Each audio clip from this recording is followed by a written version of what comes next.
The Spotify platform has over 320 million monthly active users, and over half of them are on the free ad-supported platform, meaning they have to listen to ads intermixed in the music or podcasts that they're listening to continue to get access for free. Within the past couple of years, Spotify has rolled out a self-serve advertising platform so businesses can reach their target audience while they're listening to content on Spotify. Today, I want to go through all of the different targeting options we have available so you can start to develop a strategy and incorporate Spotify into your media mix.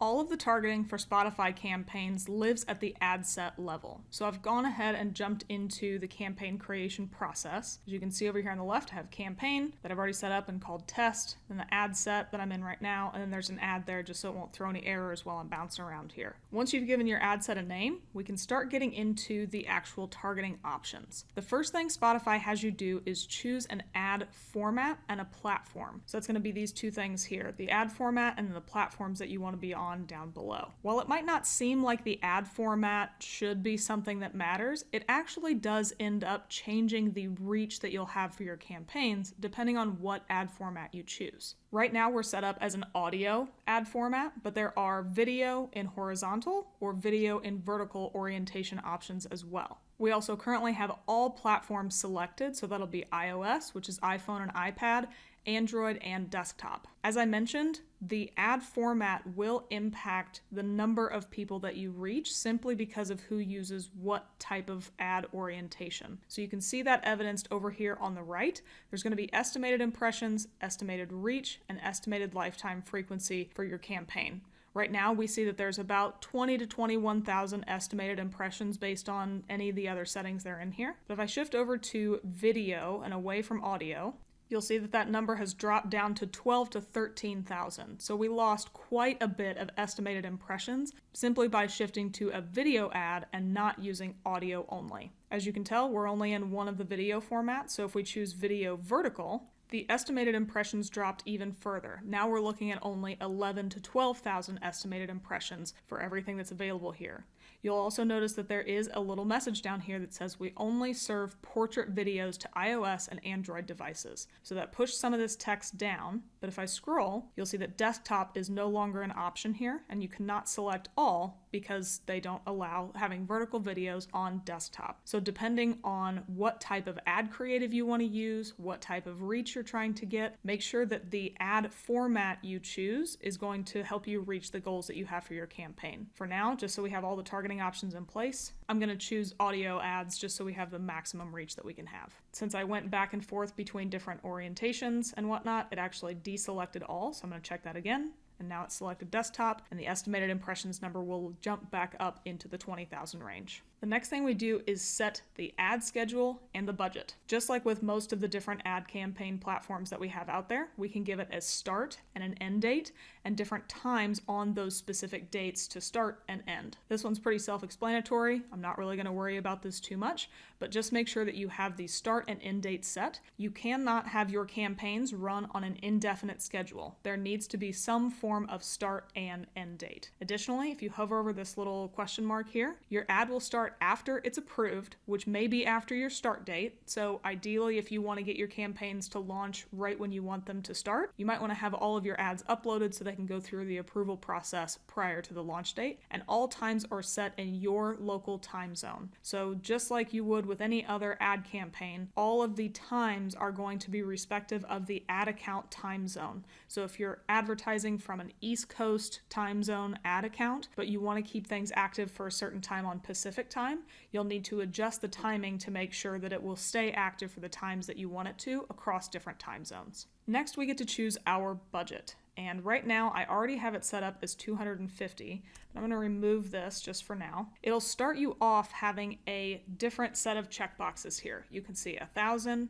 2,500, or 5,000 are going to be the preset options available. You can choose any of these if you want to just by clicking on it, or you can go over in the field where I had it and choose a custom amount. The reason that 250 was here is because there's going to be a limitation. So if I just put in 100, thinking that that's a reasonable budget, hit enter, Spotify ads is going to get mad at me and tell me that you have to have a minimum budget of $250. That's why there was 250 there before. So you can have anywhere from 250 up in terms of your budget, but it has to be $250 to start. You'll also notice that there are no other adjustments you can make to the budget.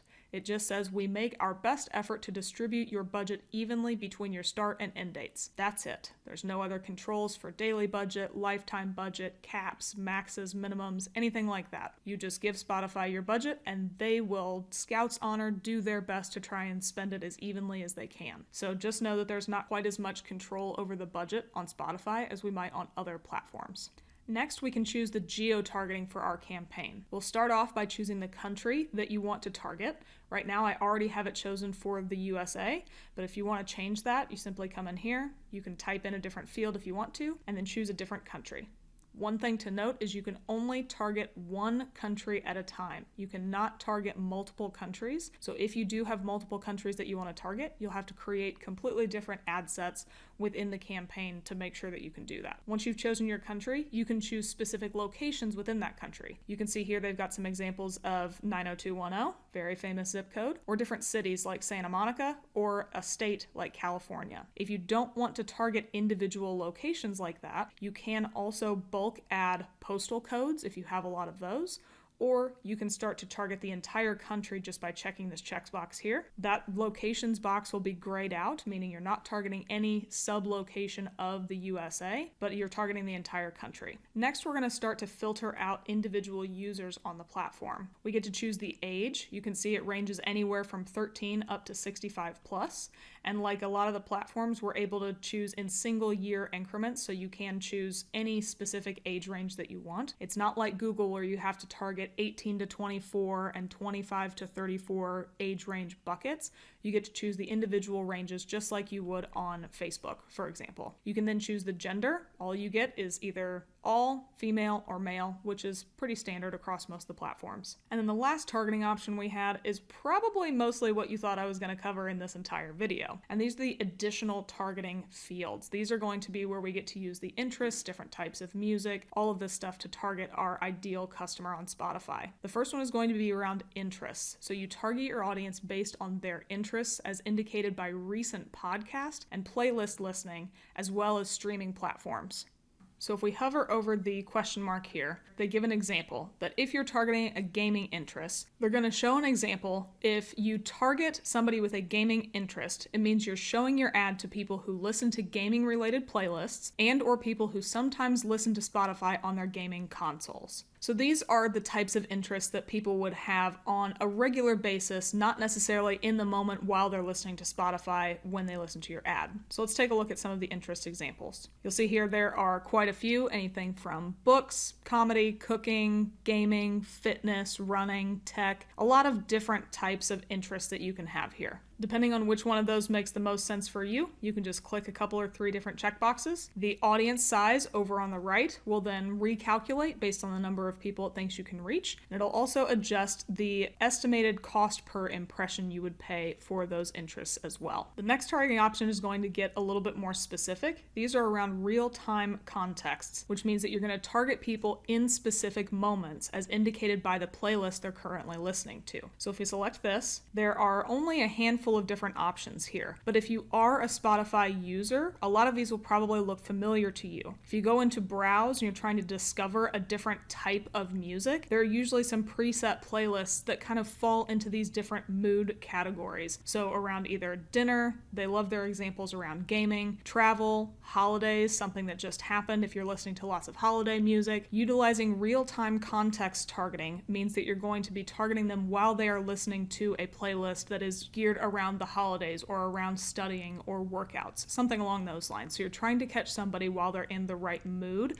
to hear your ad based on the types of content they're listening to. The last targeting option we have is around genres, and these are going to be targeting people based on the genre of the song they heard immediately before hearing your ad. So it's not geared necessarily at a single playlist or a long-time interest in genre. It's more when they are listening to any kind of music, doesn't matter what it is, what was the song that played immediately before your ad played. There are a couple examples they have here, hip hop and indie. And if you saw any of those 2020 year-end recaps, there were people who listened to hundreds of different genres of music according to Spotify. When you come into the targeting options here, there aren't quite nearly as many. So we can have anything from alternative, blues, Christian, classical, country, there's EDM, electronica, hip hop, holiday, jazz, lots of different types of music, but these are going to be the main categories that you would think of when you think of music genres, not necessarily the very, very detailed niche genres that Spotify might have put in the 2020 year recaps. So just keep that in mind that you're going to have to target maybe the entire rock genre. You're not going to get into a very small subset of those users. The last targeting option we have on Spotify is to basically have no targeting. You're going to just utilize the age,